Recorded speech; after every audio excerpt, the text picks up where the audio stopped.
Um, dois, três, gravando. Boa noite, turma. Feliz ano novo, nossa primeira aula de 2026.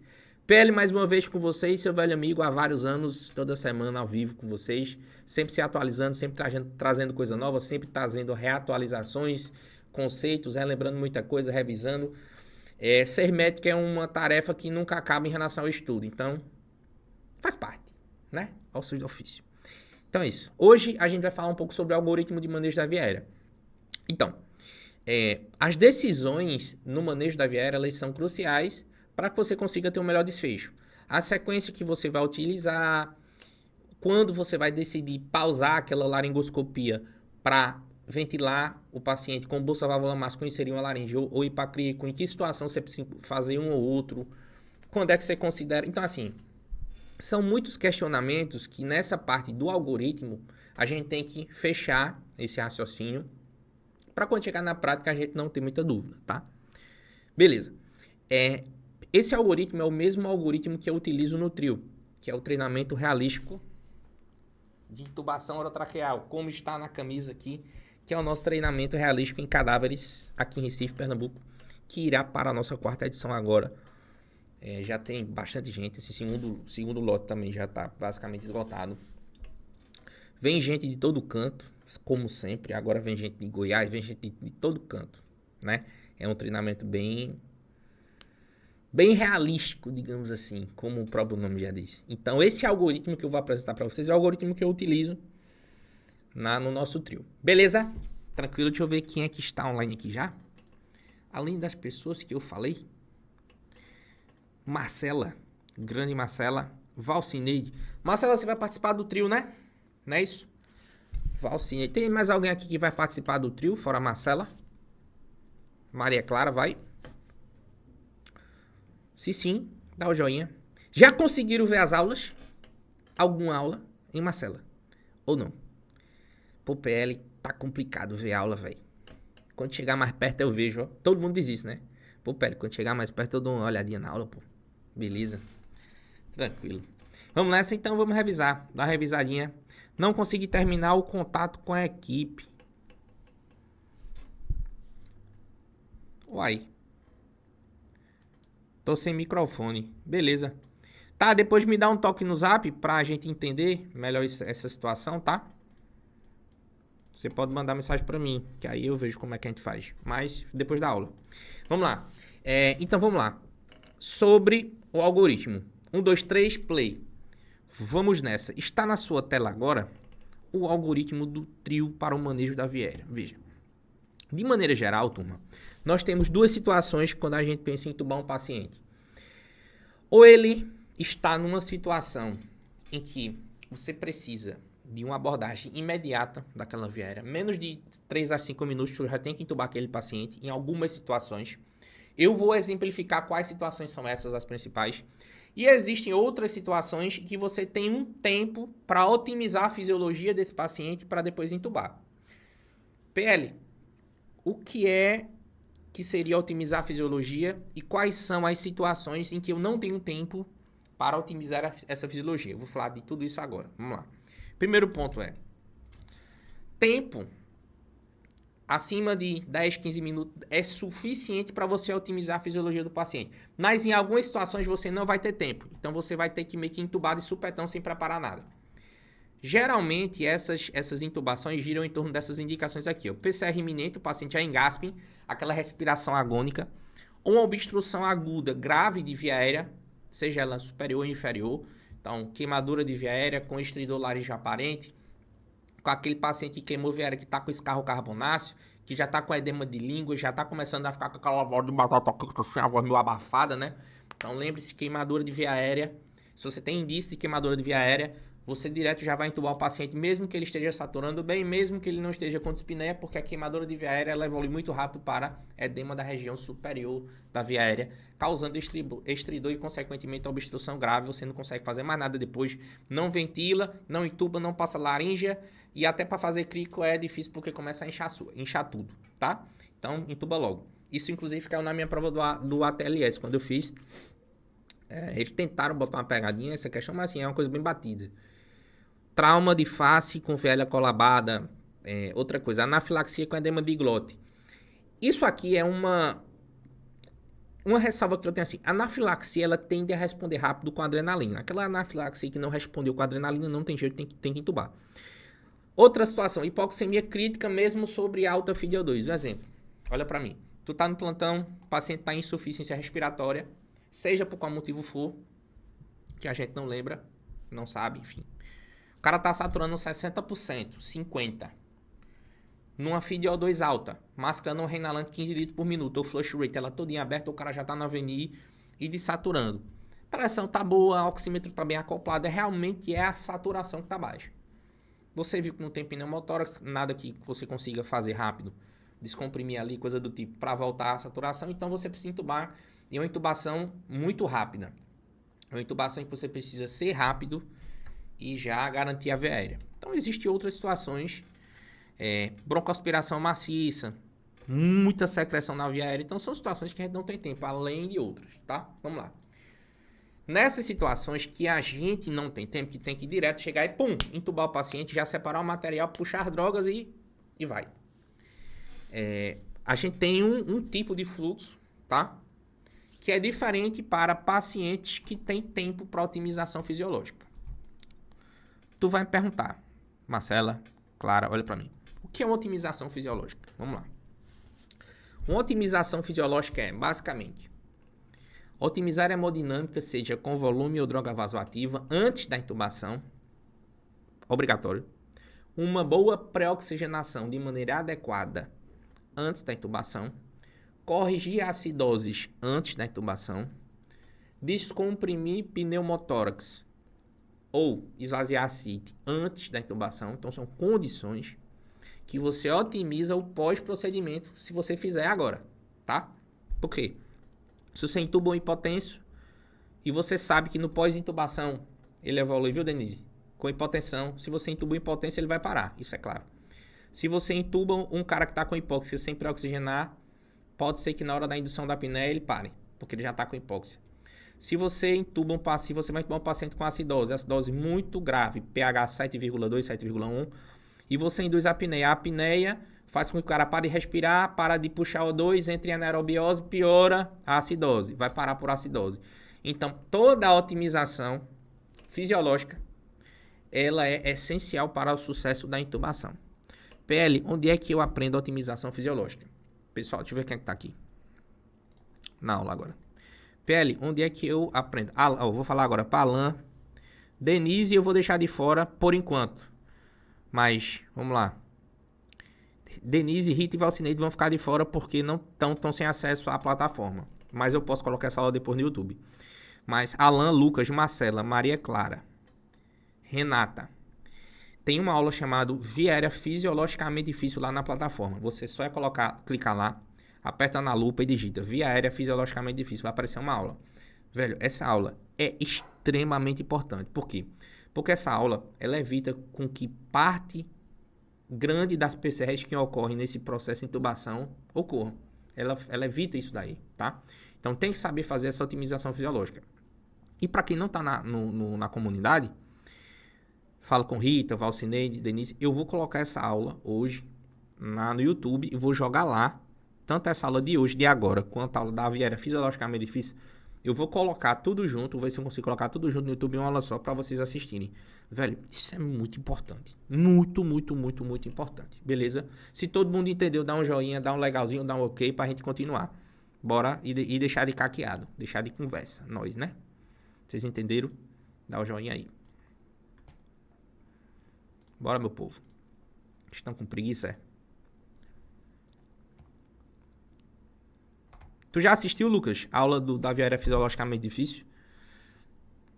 Essa aula, velho, essa aula assim, quando eu estudei a primeira vez isso, mano, eu disse, caralho, é por isso que o cara vê tanta parada, mano, na intubação, é por isso, velho.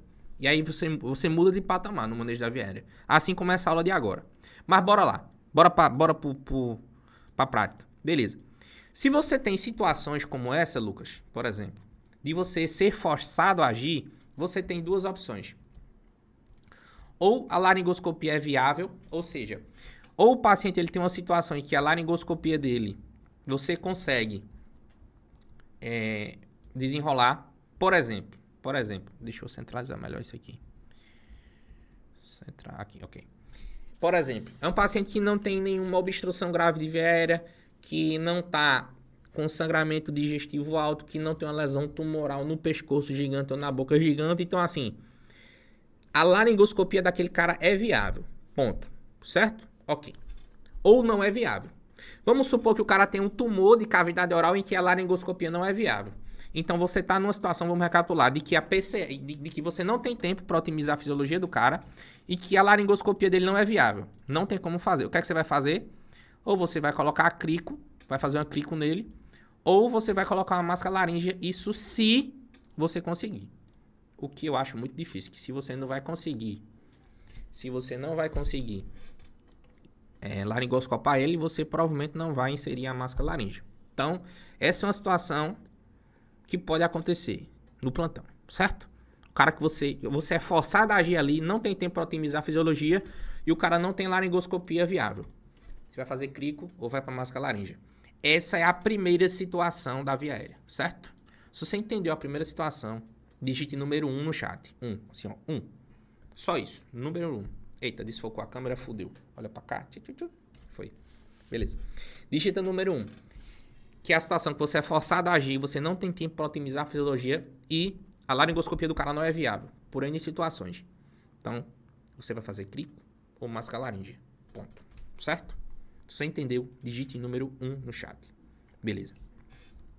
Vamos para a segunda situação. Tem outra situação, que é o quê? Você é forçado a agir e a laringoscopia do cara é viável. É viável. Beleza. Mas lembre-se de que você não vai pré-oxigenar o cara, não vai fazer nada. Você só vai entubar ele, vai pegar as coisas e vai entubar. Não vai dar tempo para organizar nada. Beleza.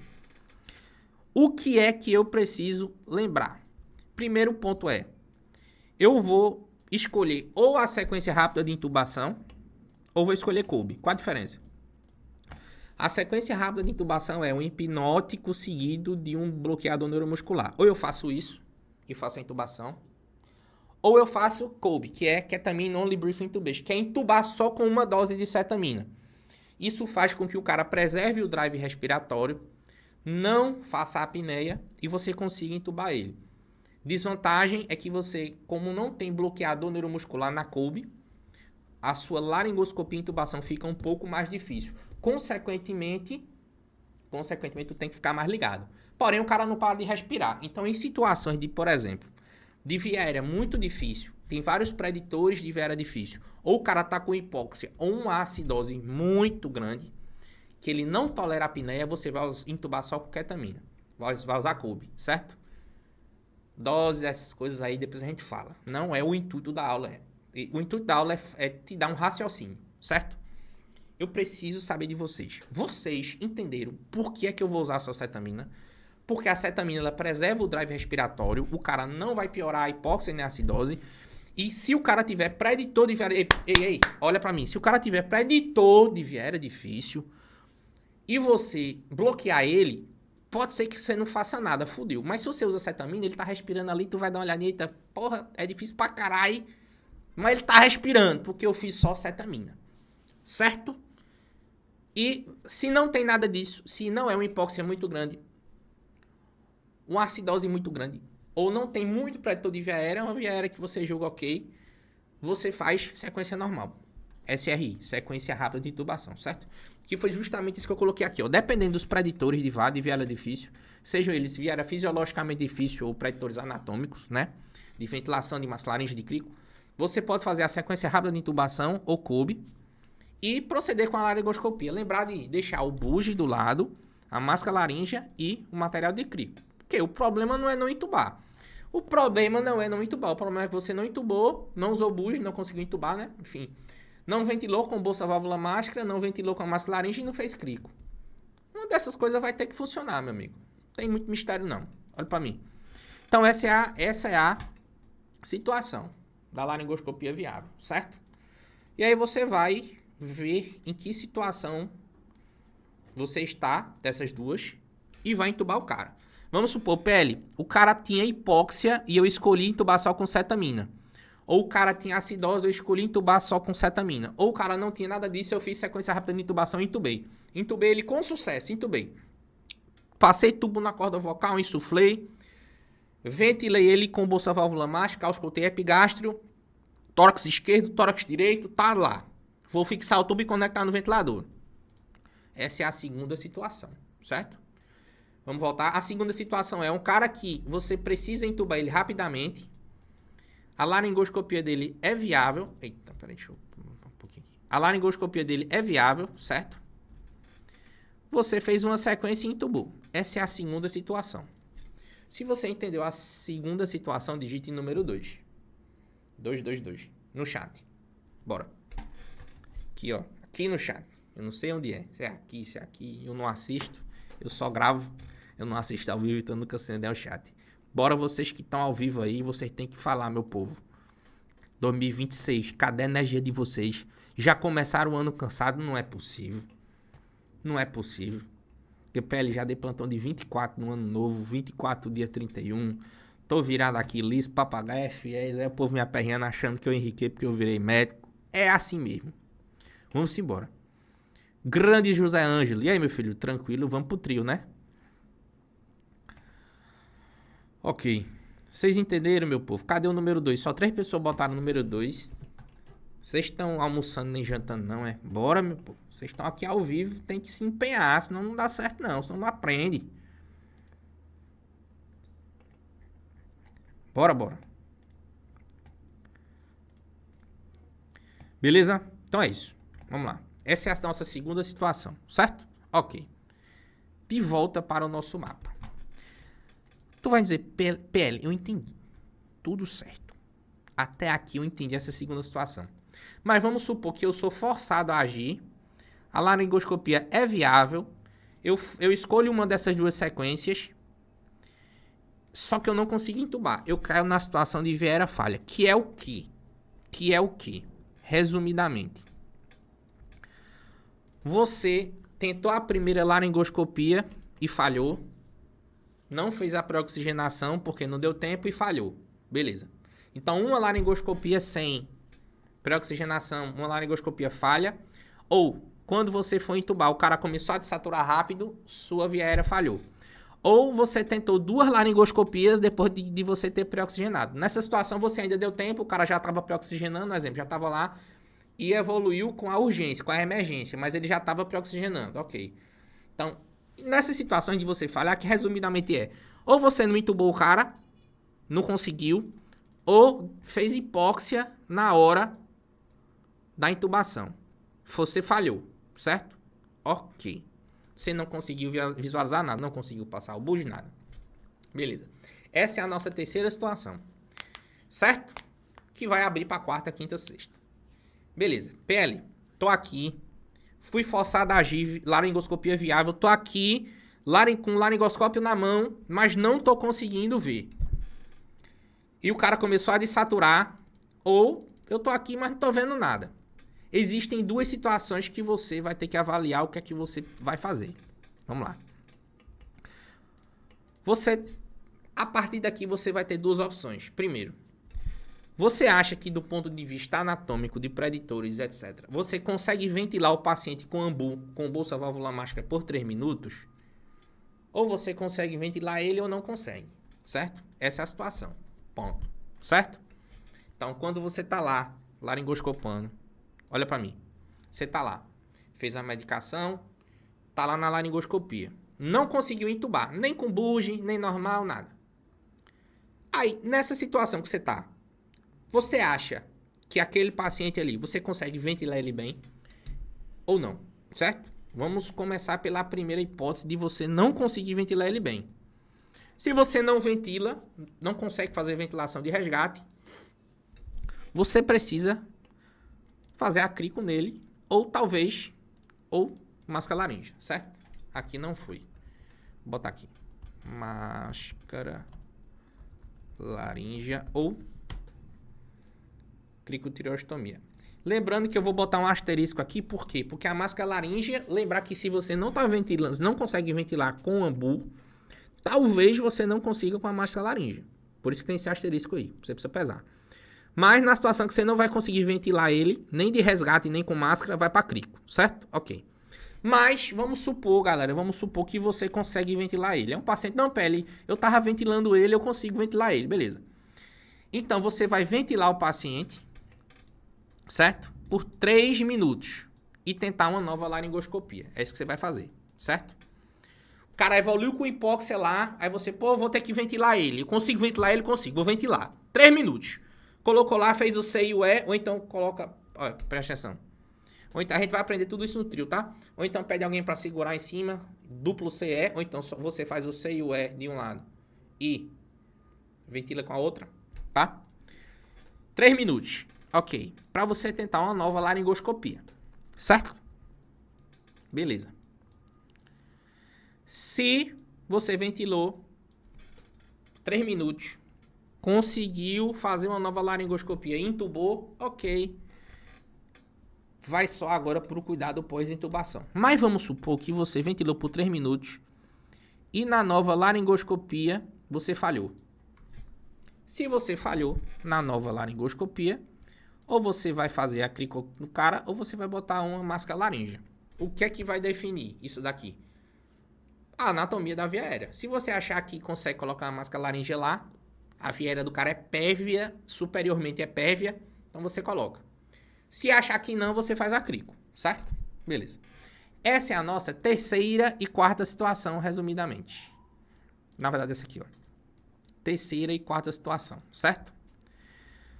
Até aqui, eu preciso... Sim, aqui, vamos lá. Ventilou, vamos voltar pra cá, deixa eu dar um zoom aqui. Então, você tentou entubar, não conseguiu, ventilou o cara por 3 minutos. Se conseguiu entubar ele depois de 3 minutos de ventilação, ok. Se não conseguiu, vai fazer máscara laríngea ou crico. Ou tem a situação de que você não conseguiu entubar ele depois do 3 minutos de ventilação. Mas aí você vai botar a máscara laríngea. Por quê? Se você está conseguindo ventilar ele com bolsa válvula máscara, até que se prove o contrário, você vai conseguir ventilar com a máscara laríngea. Beleza? Ou na situação de que você nem vai conseguir ventilar ele, você nem consegue, porque, por exemplo, a hipóxia dele está muito grande, eu preciso garantir logo a via aérea, porque senão ele vai parar. E eu não consigo ventilar ele nem com bolsa válvula máscara, nem com máscara laríngea. Faz a crico, certo? São as nossas outras situações. A gente vai falar de outras na outra banda. Beleza? Mas até aqui, eu preciso saber de vocês. Se vocês entenderam. Sim ou não? Vocês entenderam sim ou não? Se todo mundo entendeu até aqui, fala sim no chat. Renata Teles, vamos aprender a fazer crico também. Não no cadáver. Eu tô avaliando se a gente consegue fazer em modelo de porco. Porque se eu fizer uma crico no cadáver, eu perco a peça inteira. A via aérea inteira. E nunca mais eu consigo entubar nenhuma peça. Então é por isso que a gente não vai fazer crico. E outra coisa, Renata, crico é muito fácil de fazer. Eu sei que isso parece arrogância da minha parte. Mas a coisa mais difícil na via aérea é entubar, mano. Ó, ventilar não é difícil. Máscara laríngea não é difícil. E crico não é difícil. Crico é o seguinte, é um buge, um tubo 6 e um bisturi. Só, tem que fazer não. E é pra ser fácil mesmo, porque tem que ser rápido, entendeu? Então, assim, eu vou tentar, mas o que é que acontece, Renata? Assim, isso já tô falando um pouco mais do trio. Eu não quero tirar tempo de vocês na intubação para fazer crico. Não compensa. Não compensa. Por quê? Médicos bem treinados geralmente nunca fazem uma crico na vida, mano. Quando faz é uma. Então, não acho que vale a pena a gente perder tempo para fazer uma crico. É melhor perder nosso tempo para aprender a entubar e usar bugie, máscara laríngea e ventilar, entendeu? Na peça anatômica, no cadáver real, do que a gente perder tempo para fazer uma crico numa traqueia de porco. Que a gente pode fazer em qualquer momento, em qualquer lugar, entendeu? Então, acho que essa parte... Eu até pensei, no primeiro trio, ainda pensei em fazer crico, mas na divisão dos tempos eu decidi tirar. E foi uma decisão muito boa da gente. Porque quando a gente foca em muita coisa, acaba que a gente não se especializa em nada, né? Mas a gente pode tirar um momento, assim, pra crico. Pode sim, depois, ou no dia antes, enfim. Mas a prioridade é a intubação, velho. Vocês têm que sair de lá brasa na intubação. Certo? Alguém perguntou alguma coisa aqui em cima. Quando falha, se usa esse succinil, vou fazer outra dose de novo. Rapaz, quanto minuto pode fazer? Depende do tempo. Depende do tempo, Denise. Succinil, idealmente, assim, pode fazer outra dose? Pode, mas não é tão bom não, sabe? Que você acaba acumulando uma despolarização em cima da outra, aí faz hipercalemia. É complicado, tá? É complicado. Se o paciente começar a acordar, você pode repicar succinil metade da dose da primeira, tá ligado? Porque tem um efeito residual. Nesse sentido, é por isso que eu prefiro o Rocurônio. O Rocurônio bloqueia por mais tempo, você fica mais tranquilo nisso aí. A desvantagem do Rocurônio é que tem que guardar na geladeira, né? Então, pra logística de alguns locais é ruim isso. Mas dá pra fazer. Faz metade da primeira, entendeu? Faz metade da primeira, deixa separadinho ali. Outra desvantagem da succinil, Denise, ela é um pó, né? É um pó liofilizado. Aí o cara tem que pegar a água, tem que jogar lá dentro, chacoalhar, diluir, puxar. Então, assim, esse processo também é mais chato. Rocurônio não. É líquido já. Pegou, puxou e faz, né? É outra coisa que é mais fácil do Rocurônio. Beleza? Então vamos voltar para o nosso mapa mental.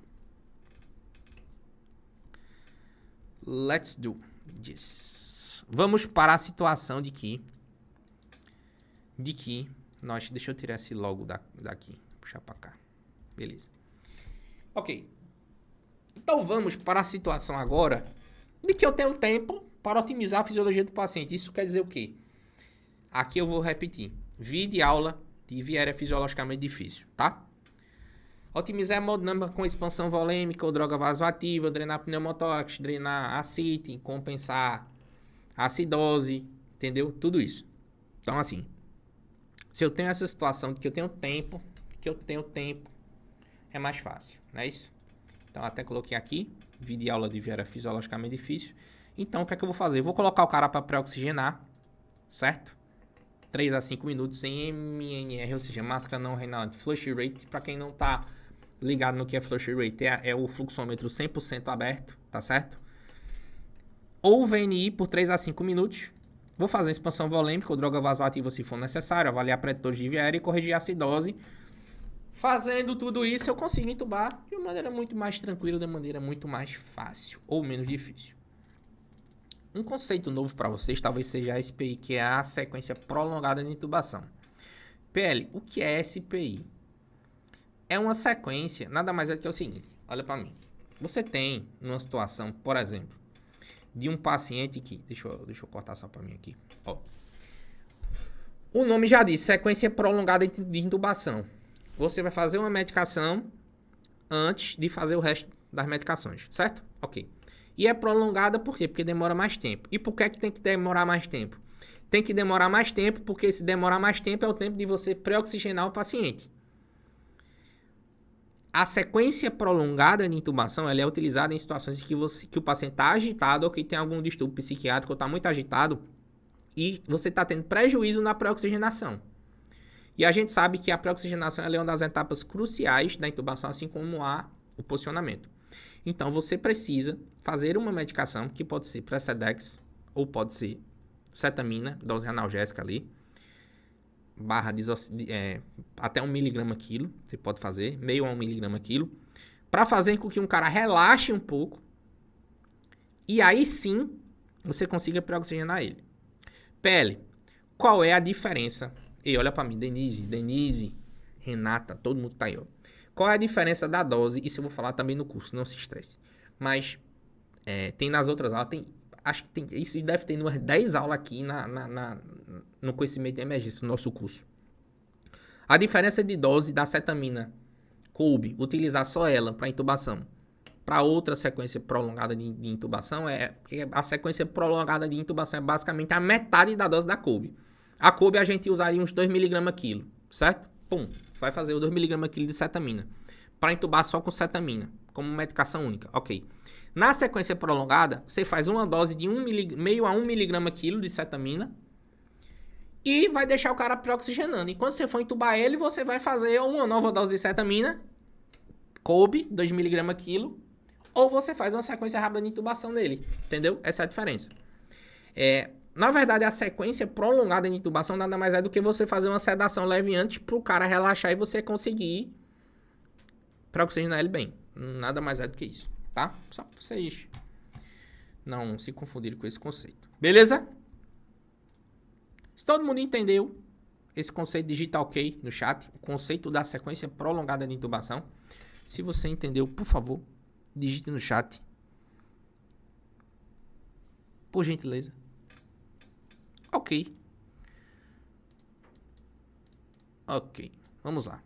Então, se eu tenho uma situação, galera, que é a situação que eu tenho tempo para agir, eu posso otimizar fisiologicamente falando aquele paciente, então eu vou decidir o que é que eu vou fazer.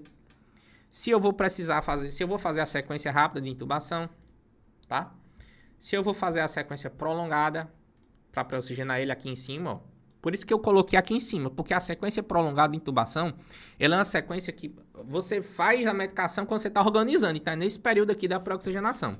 Mas na hora de intubar, ou você vai para a sequência rápida, ou você faz CUB, repica a dose de cetamina mais dobrada, né? Aí eu vou usar CUB, se eu tiver um caso expressivo de viera fisiologicamente difícil ou viera difícil anatomicamente, hipóxia intensa, acidose, eu faço só cetamina para preservar o drive respiratório. Ou eu faço a sequência rápida de intubação, idealmente com dupla preparação, que na verdade isso é um conceito mais bibliográfico, que nada mais é do que você deixar o material de clico do lado, tá? Beleza? E aí você faz a intubação. Aqui embaixo tem algumas informações importantes sobre essas sequências, ó. Eu só coloquei aqui, sequência prolongada de intubação, tá? A dose, utilizar para oxigenar paciente agitado e o COB, 1,5 a 2 mg quilo, para intubar paciente que não toleram apneia. Isso é, principalmente, hipóxia, eu vou até anotar aqui, ó. Hipóxia e acidose, principalmente, né? São os principais, beleza? Mas tem mais coisa. Ok. Se quiser tirar um print, uma foto, marcar o PL aí e tal, né? No Instagram, jogar aí a fotinha, fazer a mídia, eu reposto para você ganhar um seguidor. Se você não tem namorado ou namorada, vai que você arruma um boy aí, ou uma bichinha no Tinder do PL, né? Assim, marcando ali o arroba. Já é uma procedência legal, já vem filtrado, né? Assim, o cara que gosta de estudar, que curte o PL. Olha que coisa vantajosa, você tirar uma foto, jogar no Insta. Aí se você não pega, eu sou casado. Nada não. Você joga, aí seu esposo, sua esposa vai dizer o quê? Pô, o bicho tá estudando. Essa hora, 8 horas, pô, começo de ano já tá estudando, pô, aí já ganha na fita. Só tem vantagem de você marcar o PL no Instagram, entendeu? Só tem vantagem, velho. Galera, brincadeira, viu? Pra quem não me conhece aí, tá me conhecendo agora, eu sou meio perturbado do juiz mesmo, é assim. Beleza? Mas a galera que já é de casa aí, Denise e afins, a galera tá acostumada aí já com a resenha. Beleza, turma? Ó, eu vou mandar esse mapa mental pra vocês, não se estressem, tá certo? Eu vou disponibilizá-lo. Eu vou jogar aula no YouTube, tanto essa quanto a de viera fisiologicamente difícil, tá certo? Pra vocês se organizarem. Ok? E aí vocês assistem depois, enfim. Beleza? Quero dúvidas. E aí? Dúvidas? Tranquilo? Dúvidas? Quero dúvidas. Deixa eu ver quem está online. Dúvidas? Alan, Denise, José Ângelo, Marcela, Andrade, Maria Clara Siqueira, Rafaela e Renata. Vocês são irmãs, é? Rafaela e Renata. Rita Rara. Valcine. E aí, Rita, você tá bem? Rita Rara. Alguém te chama de Rita? Eu nem sabia que teu nome era Rita Rara. Pra mim era só Rara. Eu vi o nome na lista dos alunos lá. Rafaela Teles, né? Renata Teles. Gêmeas. Porra, fudeu. E como é que o povo... Ei, calma. Deixa eu pausar a gravação pra gente conversar a resenha. Turma, beijo do PL. Tamo junto. Vou encerrar pra conversar a lorota aqui com a galera ao vivo.